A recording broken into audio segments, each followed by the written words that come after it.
Profetas e Reis, capítulo 11. O Carmelo. Uma vez perante Acabe, Elias propôs que todo o Israel fosse reunido juntamente com ele e os profetas de Baal e Astarote no Monte Carmelo.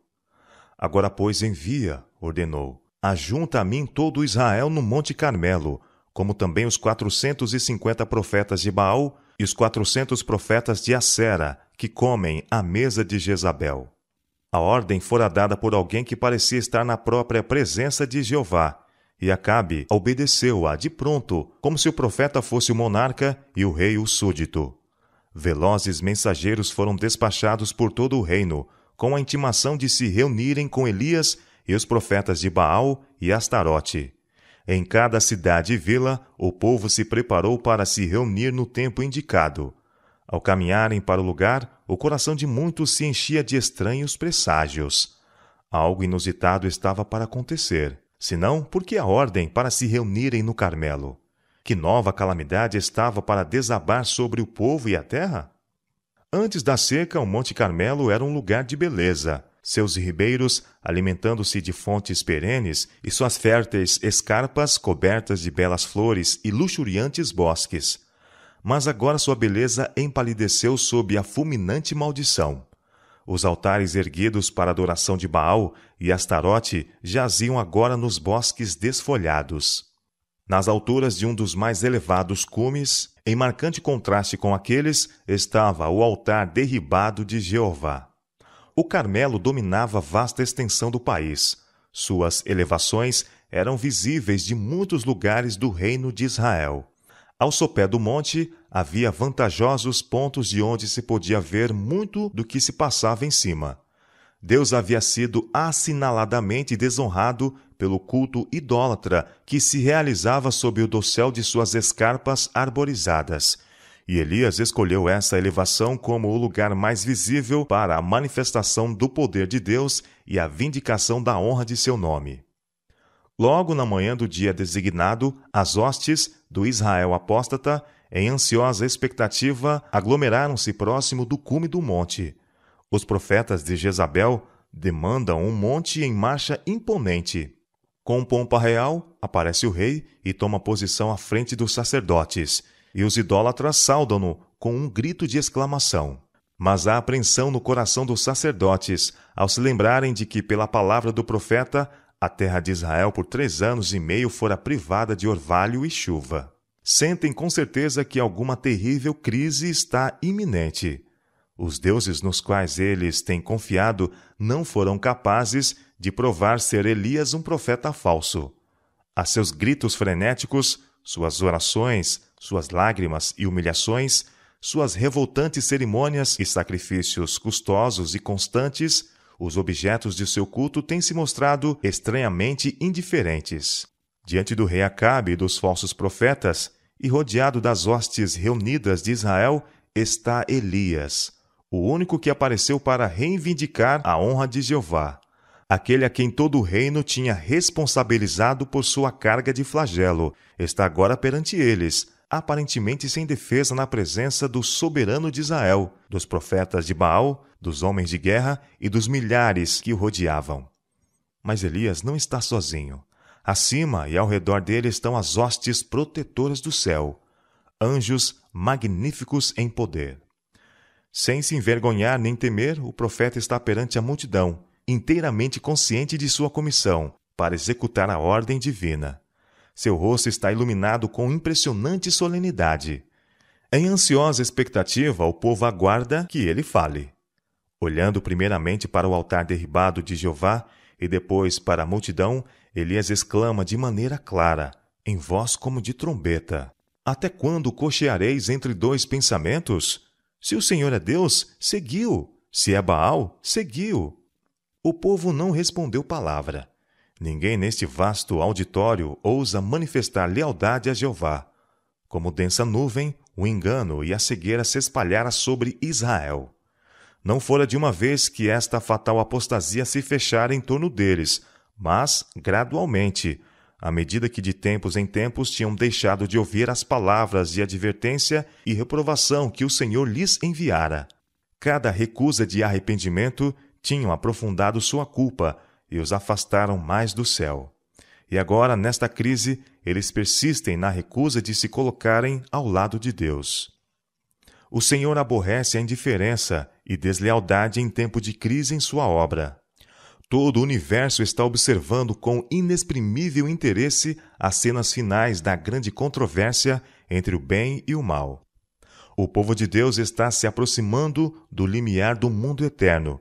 Que pode haver de mais importante para eles do que ser leais ao Deus do céu?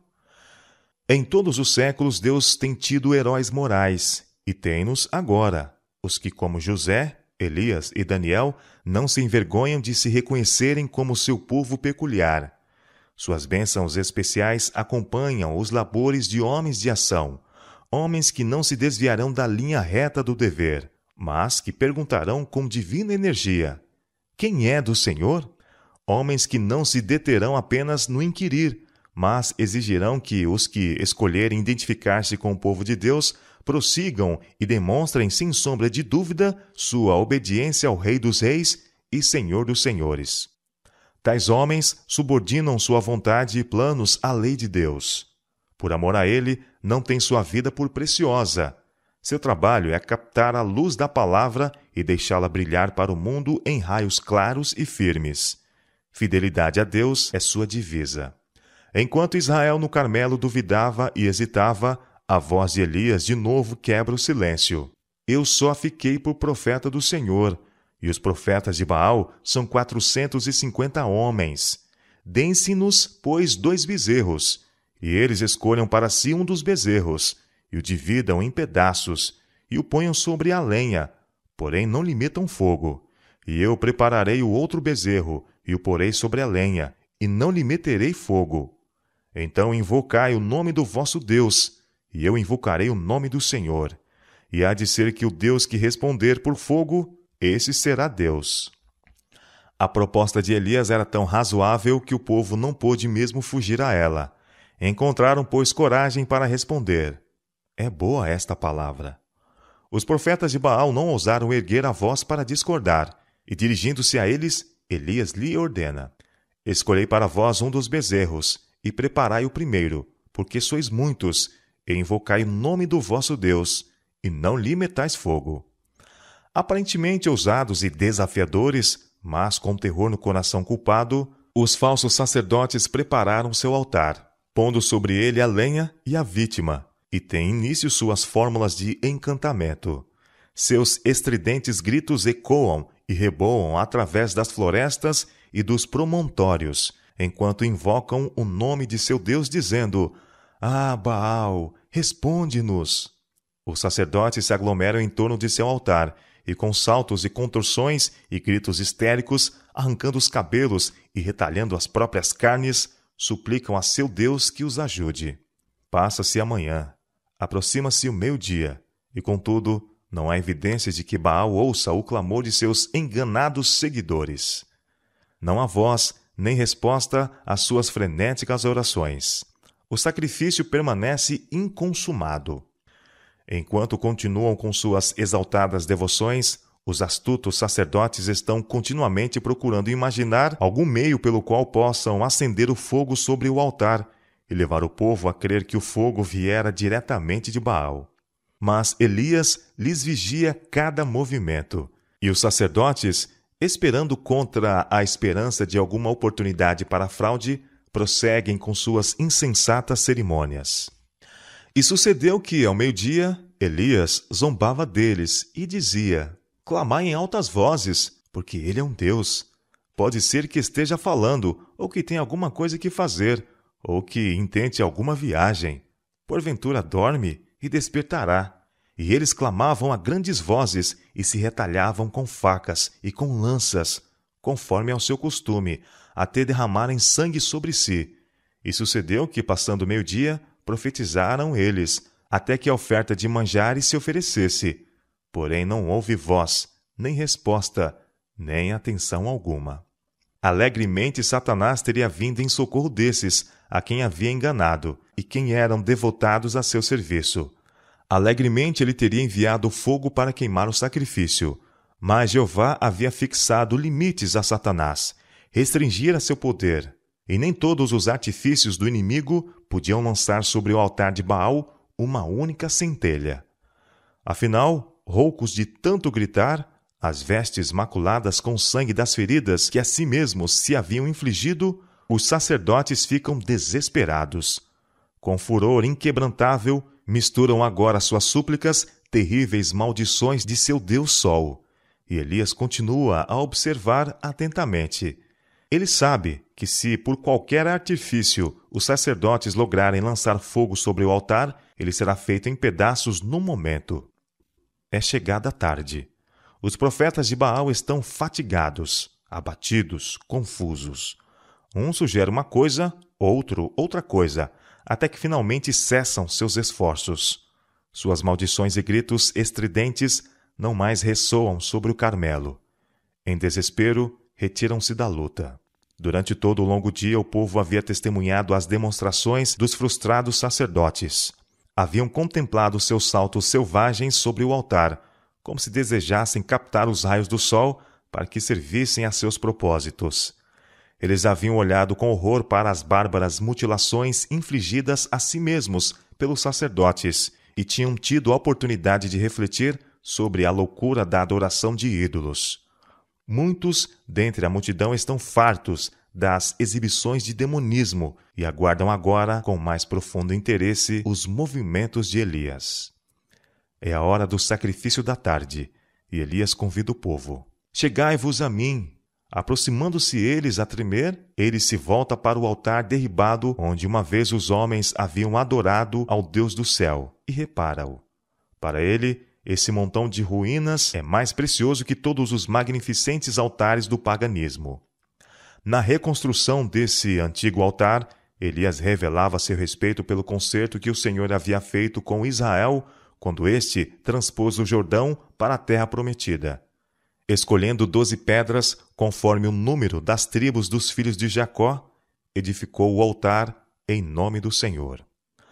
Os desapontados sacerdotes de Baal, exaustos pelos inúteis esforços, esperam para ver o que Elias fará. Eles odeiam o profeta por haver proposto uma prova que expusera as fraquezas e ineficiência de seus deuses. Contudo, temem o seu poder. O povo, igualmente temeroso e com a respiração quase suspensa ante a expectativa, observa enquanto Elias continua seus preparativos. O porte calmo do profeta ergue-se em agudo contraste com o frenesi fanático e insensato dos seguidores de Baal. Reconstruído o altar, o profeta abre um rego em torno dele e, havendo posto a lenha em ordem e preparado o bezerro, coloca a vítima sobre o altar e ordene ao povo que inunde com água o sacrifício e o altar.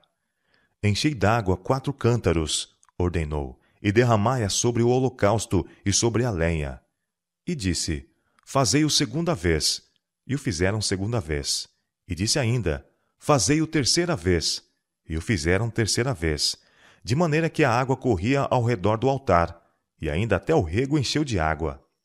Trazendo à lembrança do povo a longa e continuada apostasia que havia despertado a ira de Jeová, Elias convida-os a humilhar seus corações e tornar para o Deus de seus pais, para que fosse removida a maldição de sobre a terra de Israel. Então, inclinando-se reverente ante o invisível Deus, ele ergue as mãos para o céu e oferece uma singela oração. Os sacerdotes de Baal haviam gritado e espumado e dando saltos desde a manhã até a tarde. Mas a oração de Elias, nenhum clamor insensato ecoava nas alturas do Carmelo. Ele ora como se soubesse que Jeová está ali, testemunhando a cena, atento a seu apelo. Os profetas de Baal haviam orado selvagemente, incoerentemente. Elias ora com simplicidade e fervor, pedindo que Deus mostre sua superioridade sobre Baal, para que Israel pudesse ser reconduzido a ele. Ó Senhor, Deus de Abraão, de Isaque e de Jacó, o profeta suplica, manifesta-se hoje que tu és Deus em Israel, e que eu sou teu servo, e que conforme a tua palavra fiz todas estas coisas. Responde-me, Senhor, responde-me, para que este povo conheça que tu, Senhor, és Deus, e que tu fizeste tornar o seu coração para trás. Um silêncio opressivo em sua solenidade cai sobre todos. Os sacerdotes de Baal tremem de terror. Cônscios de sua culpa, temem imediata retribuição. Mal havia a oração de Elias terminado, e chamas de fogo como brilhantes relâmpagos descem do céu sobre o altar erguido, consumindo o sacrifício, lambendo a água do rego e devorando as próprias pedras do altar. O fulgor das chamas ilumina o monte e ofusca os olhos da multidão. Nos vales abaixo, onde muitos estão observando em ansiosa expectativa os movimentos dos que estão em cima, a descida do fogo é claramente vista, e todos estão maravilhados com o espetáculo. Ele lembra a coluna de fogo que no Mar Vermelho separou das hostes egípcias os filhos de Israel. O povo sobre o monte prostra-se em reverência perante o Deus invisível. Não se atrevem a olhar para o céu a enviar fogo. Temem ser eles próprios consumidos, e convictos de seu dever em reconhecer o Deus de Elias como Deus de seus pais, a quem devem obediência, clamam a uma voz: Só o Senhor é Deus! Só o Senhor é Deus! Com impressionante distinção, o grito ressoa sobre o monte e ecoa pela planície. Afinal, Israel está desperto, esclarecido, penitente. O povo vê por fim quão grandemente havia desonrado a Deus. O caráter de culto a Baal, em contraste com o sensato serviço requerido pelo verdadeiro Deus, está plenamente revelado. O povo reconhece a justiça e misericórdia de Deus em haver retido o orvalho e a chuva até que tivessem sido levados a confessar o seu nome. Agora estão prontos a admitir que o Deus de Elias está acima de qualquer ídolo. Os sacerdotes de Baal testemunham consternados a maravilhosa revelação do poder de Jeová. Não obstante, em sua frustração e na presença da divina glória, recusam arrepender-se de suas más obras. Desejam ainda permanecer como profetas de Baal. Mostram assim estar amadurecidos para a destruição. Para que o arrependido Israel possa ser protegido do engodo daqueles que lhe ensinaram a adoração a Baal, Elias recebe ordem de Deus para destruir esses falsos ensinadores. A ira do povo havia sido já ativada contra os líderes em transgressão, e quando Elias lhe deu a ordem: lançai mão dos profetas de Baal, que nenhum deles escape, foram prontos em obedecer. Eles se apoderaram dos sacerdotes e levaram-nos ao ribeiro de Quizon. E ali, antes que findasse o dia que havia marcado o início de decidida reforma, os ministros de Baal são mortos. A nenhum é permitido viver.